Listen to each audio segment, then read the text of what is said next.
cc, but it's like twice the horsepower of a stock 600. So it's like about 50 horsepower now. Wow.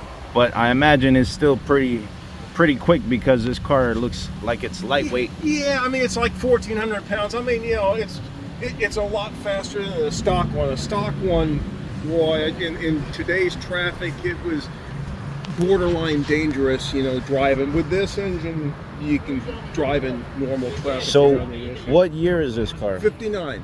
59. This technically is called a 600. Sometimes it's called an Isetta 600. The smaller version that just had a front seat, no back seat, and a single cylinder engines, those were Isettas, and they had a 300. Most of them had 300cc single cylinder BMW motorcycle engine in them. Okay. And those a lot of people think those were three-wheelers, but in actuality most of them were all four-wheelers, but the rear wheels were 16 inches apart. So being that it's a motorcycle engine, is it like a sequential transmission, or does it have something else? This one here's got a 4-speed fully synchronized transaxle in it.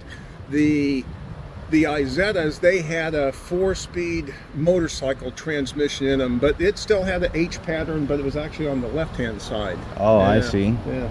And then the fuel tank here, like 6 how many gallons. Oh, that's what I was gonna ask you. Yeah. 6 gallons to fill it up, huh? 6 gallons, no fuel pump. It's all just gravity feed.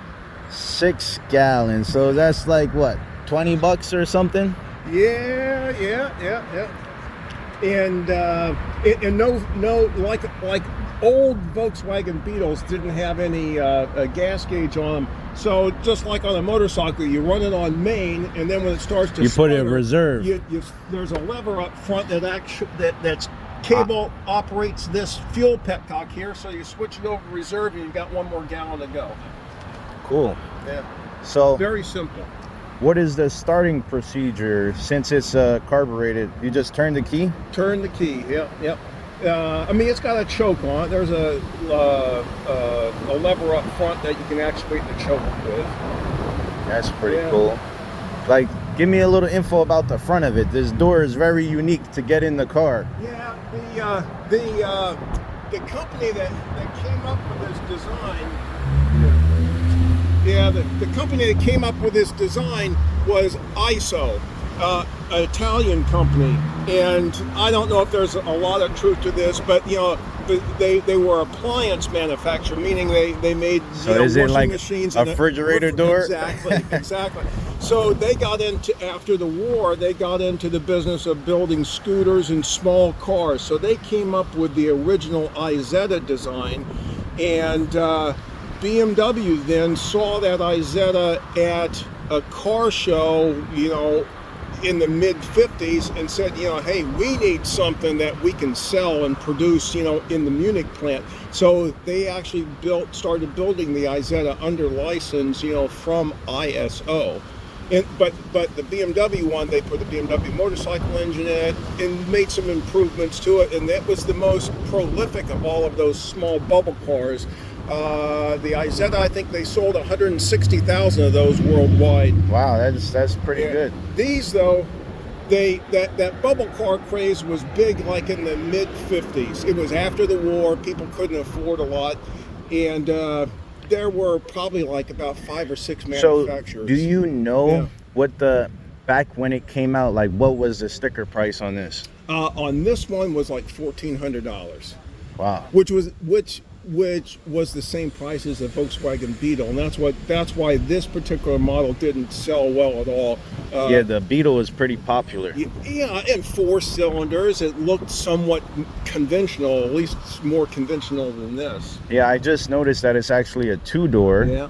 And it's an interesting design because you have that door on this side, and you just gotta scoot over. So I'm assuming you could fit 4 passengers. Yeah, they actually advertise this as a 4/5 passenger because the back seat, you can see, is a little bit wider. And we've had 5 people in it. You know, I wouldn't want to go on a long trip with 5 people, but it was. I remember at one car show, a lady came up to me and she said, "I got to tell you, we had one of these, you know, as our family car growing up, and we had a family of 7."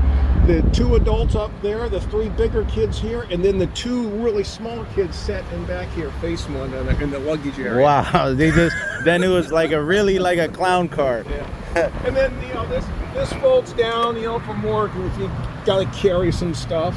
Okay, so it has a little universal cargo area. Yeah. So are the wheels bigger in the back than the front? Yeah, normally they wouldn't be.